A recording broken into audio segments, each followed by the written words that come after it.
aujourd'hui, c'est une recherche, une étude intitulée Traduction relais, un retour à soi ou un aller vers la perte. Et le but de cette étude, en fait, c'est d'examiner un cas de traduction littéraire qu'on pourrait vraiment légitimement qualifier d'hors norme. Pourquoi hors norme? Parce qu'en fait, c'est une situation de traduction du pareil au même à partir d'une langue intermédiaire et par culture interposée. Tel est le cas d'un roman intitulé Ramza, d'une romancière égyptienne d'expression française, que vous ne connaissez certainement pas, qui porte le nom de Out el-Kouloub el-Dimerdachia. C'est la fille d'un grand chef d'une confrérie soufie en Égypte, et elle écrivait uniquement en français. Et la question que je me pose, bon, la présentation est là, c'est sa photo, la seule qu'on a d'elle. Et la question que je me pose en fait dans cette étude, c'est qu'advient-il de l'essence d'une œuvre littéraire pensée en une langue, exprimée dans une autre, traduite dans une troisième, qui à son tour va servir d'un départ pour une quatrième traduction dans la langue de l'auteur original. Un périple en boucle dont la singularité incite à repenser certaines notions en traductologie comme les nuances, l'écart, la perte, le décalage sémantique et surtout la négociation et la prise de décision. Les axes de cette recherche sont l'écriture dans la langue de l'autre, le retour du texte vers la langue culture du même, traduction, relais et transfert de la littérature égyptienne d'expression française, et certainement ce qui intéresse tout le monde, les problèmes de la traduction relais en rapport avec le sujet ou l'axe ou le thème de ce colloque, la créativité. Et pour étayer un petit peu la problématique, j'ai attaqué la déverbalisation, la négociation, la décision et ce que j'appelle comme néologisme l'intraçabilité en traduction. Parce que je ne veux plus parler de traduisible, intraduisible. Ça peut être traduisible, mais n'avoir aucune trace dans la traduction. Alors, vous connaissez certainement qu'il y a un intérêt depuis les années 80 pour la littérature francophone, mais qui met en ligne de mire, c'est pas méchant, c'est en tout cas la littérature maghrébine. Mais des sentiers de la littérature égyptienne d'expression française restent complètement et totalement inconnus. Et pour prendre un seul exemple, l'exemple d'aujourd'hui, j'ai été tout de suite, mon attention est attirée par l'œuvre pionnière de Madame Out el-Kouloub el-Dimerdachia, et qui est paradoxalement trop peu évoquée par l'appareil critique, que ce soit de son temps ou après. Et il y a vraiment une urgence pour nous, pour moi, pour l'Égypte, à procéder à une relecture où il faut enlever le préfixe re, mais dire plutôt une culture de la vie et de l'œuvre de cette grande figure de la littérature égyptienne d'expression française, à qui les milieux universitaires et la critique n'ont pas rendu l'hommage qu'elle mérite. Et tout ça en ayant aussi pour objectif d'étudier le phénomène du retour du texte par une voie fort singulière qui est la traduction relais. Mais avant de parler de tout ça, qui est Out el-Kouloub? Out el-Kouloub, c'est tout simplement une inconnue, une mal connue et une méconnue. Pourquoi? Parce qu'elle a choisi de faire toute son œuvre en langue française. Elle a gagné l'admiration de tout le monde, de ses contemporains, mais surtout en France. Là, on voit des écrivains comme Jean Cocteau, Paul Morand, Henri Guénin, André Mauroy, qui vont préfacer ces romans, publiés uniquement en France. Mais inversement, du côté du monde arabe, il a fallu attendre jusqu'à l'année 1945 pour que le doyen de la littérature arabe, Taha Hussein, parle de l'un ou résume ou aborde l'un de ses romans intitulé Harem, dans son célèbre ouvrage Usul fil Adab wal Naqd. Et cependant, même après, elle reste complètement méconnue, faute de traduction. Et heureusement pour nous, ou malheureusement, en en 1999, il y a un germanophone égyptien, traducteur et critique littéraire, nommé Dossouri Saïd, qui va s'attaquer, et le verbe est bien choisi, s'attaquer à la traduction des romans d'Outeloulou, et c'est là qu'elle devient complètement mal connue. Pourquoi? C'est ce que montre la présente étude. Inutile de vous dire que c'est une grande dame qui a influencé la société égyptienne des temps modernes, et même les statistiques la mettent à la tête d'une liste de 10 personnalités féminines qui ont marqué ce siècle. C'était, comme je vous l'ai dit avant d'ouvrir la présentation, une dame aristocrate, très respectée par la haute société, mais aussi patriotique jusqu'à la moelle.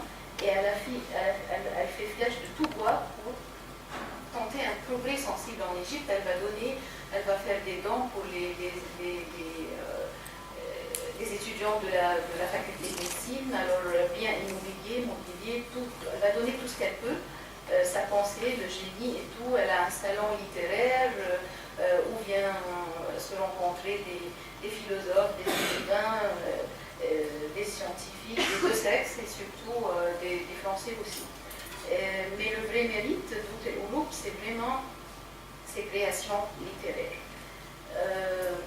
Bien avant, peut-être personne ne le sait, mais avec tout mon respect pour ma collègue Dr Zeynab, Outeloulou, bien avant Albert Kossri et Naguib Mahfouz, qui sont tous les deux célèbres pour avoir attaqué la société égyptienne, où leurs œuvres sont vraiment des miroirs pour la société égyptienne.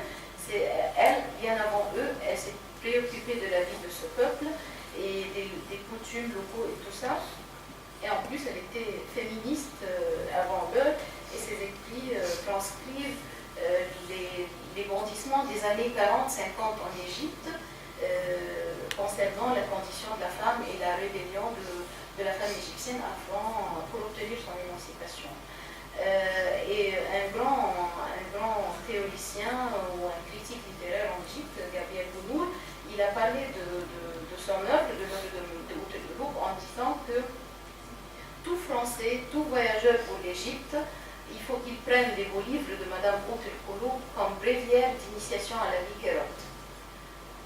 Fin de citation. Pour moi, il est aussi important, voire indispensable, qu'un Égyptien puisse aller à la rencontre de ce trésor enfoui de Madame Outeloulou et qui est complètement inaccessible pour l'absence d'une bonne traduction. Pour mieux présenter pour Madame Outeloulou, nous avons choisi de nous pencher sur son roman intitulé Ramza, un choix qui s'est imposé par la singularité des trajectoires esthétiques et interculturelles de ce texte. Tout est exceptionnel à propos de ce chef-d'œuvre qui est publié chez Gallimard en 1958 et qui nous plonge dans la vie quotidienne des harems sous le règne du Khedive Ismaïl. Encore une fois, Gabriel Bounour, qui parle dans un célèbre article d'Outeloulou, il peint ce qu'elle fait et il nous dit Outeloulou, elle peint le harem comme serre chaude pour la floraison des valeurs fines de l'âme. Personne ne nous avait jamais fait cette peinture avant. Fin de citation. Comme je vous l'ai dit, Ramza retrace la vie de la société égyptienne en un moment crucial de l'histoire de l'Égypte, très peu avant l'année où fut promulguée la loi interdisant la vente des esclaves. Alors, le roman nous parle des esclaves, des harems, mais quelques années avant cette loi, et tout dans le roman est inspiré de l'impact qu'eut sur la société égyptienne cette prohibition, qualifiée dans les références historiques par le changement le plus important survenu au XIXe siècle sur le plan social. L'intérêt du roman réside aussi dans le fait que ce soit un texte, un document socio-historique contre l'oubli de cette période dans l'histoire de l'Égypte. Le roman a connu aussi une trajectoire singulière en traduction. C'est un retour par déplacement, un retour vers la langue arabe, mais à travers la langue allemande. traduit en anglais, en allemand, en néerlandais, il n'a jamais été traduit en arabe. C'est pas ici. Bon, je vais devoir passer plein de diapositives pour... voilà, c'est l'édition allemande, la première traduction du roman. La première en arabe et une réédition en 2014. J'ai plus de temps, j'ai très peu de temps en fait, je voulais vous parler des problématiques. Ce roman pose un complexe de problématiques sur deux axes, un axe identitaire qui examine le rapport entre le même et l'autre et à la fois avec le même et l'autre, c'est un chemin de retour, et l'axe traductologique qui, à la lumière de la théorie interprétative, décisionnelle en traduction, pose des problèmes tels que la médiation, la transmission par bifurcation, la traduction relais, ses avantages, ses inconvénients, communicabilité, incommunicabilité de l'essence d'un texte, l'écart et la perte, bien sûr, en traduction, et la responsabilité en erreur, et enfin le kéros. Le kéros en traduction, c'est bien choisir le bon moment pour faire une traduction. Je voulais juste vous montrer, si j'ai pas trop de temps, pourquoi c'est exceptionnel ce cas de relais.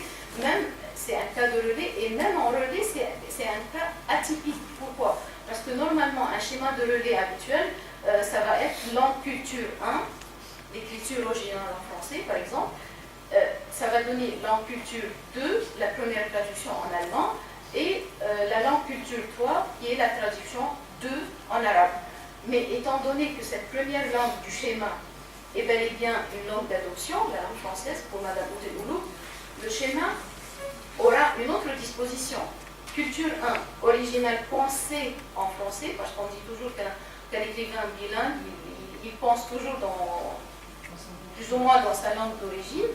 Et alors, ça va être la culture 1, original pensée en arabe, langue 1, culture 2, écriture originale écrite en français, langue 2, culture 3, la première traduction en allemand, et langue 3, culture 1, bis, génie bis, parce que ça va être encore une fois l'arabe, la deuxième traduction en arabe, donc le retour du texte.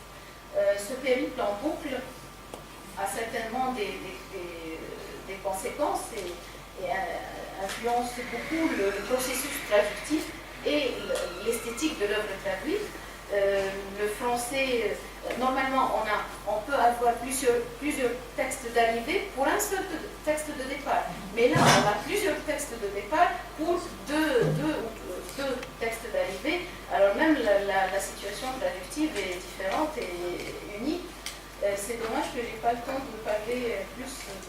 Je voulais juste vous dire que même s'il y a une bifurcation linguistique et une duplication traductive, tout compte fait, que reste-t-il de l'essence d'un texte littéraire dans cette situation où le vouloir dire devient la synthèse de multiples facteurs, mais complètement étrangers à l'intentio auctoris et l'intentio operis et tout ça.